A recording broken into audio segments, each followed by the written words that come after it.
At least ನೀವು ರೀಲ್ಸ್ನ scroll ಮಾಡಿದಾಗ social media scroll ಮಾಡಿದಾಗ ನಿಮಗೆ ಹೆಚ್ಚಾಗಿ ಕಾಣುವಂತಹ ಮುಖ ಎಂಟರ್ಟೈನ್ ಮಾಡ್ತಾ ಇರೋದು ಯಾರು ಕಪ್ ಗೆಲ್ಬೋದು ಈ ಬಗ್ಗೆ ಒಬ್ಬರ ಹೆಸರು ತುಂಬ ಕೇಳಿ ಬರ್ತಾ ಇದೆ.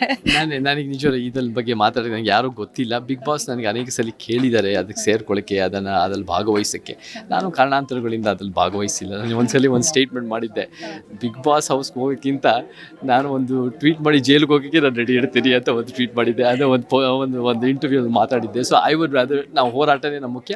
ಬಿಗ್ ಬಾಸ್ ಎಂಟರ್ಟೈನ್ಮೆಂಟ್ ಸಿಗ್ತಾ ಇರೋದು, ಅದರಿಂದ ಒಂದು ಜನರಿಗೆ ಒಂದು ಮನೋರಂಜನೆ ಸಿಗ್ತಿರೋದು ಫೈನ್.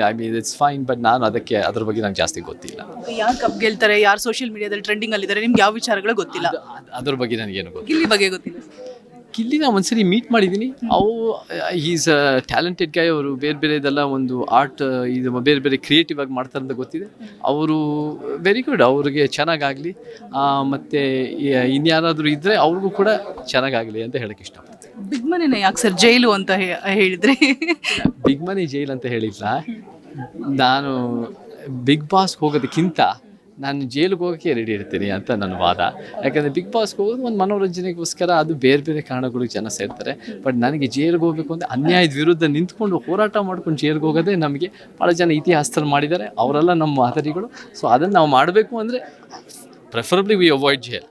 ಅದು ಏನು ನಾವು ತಪ್ಪು ಮಾಡಿಬಿಟ್ಟು ಜೈಲಿಗೆ ಹೋಗೋದಲ್ಲ, ಸತ್ಯ ನುಡಿದು ಜೈಲಿಗೆ ಹೋಗಬೇಕು ಅಂದರೆ ಅನಿವಾರ್ಯತೆಯಿಂದ ಹೋಗಕ್ಕೆ ರೆಡಿ ಇರ್ತೀವಿ ಅಷ್ಟೇ.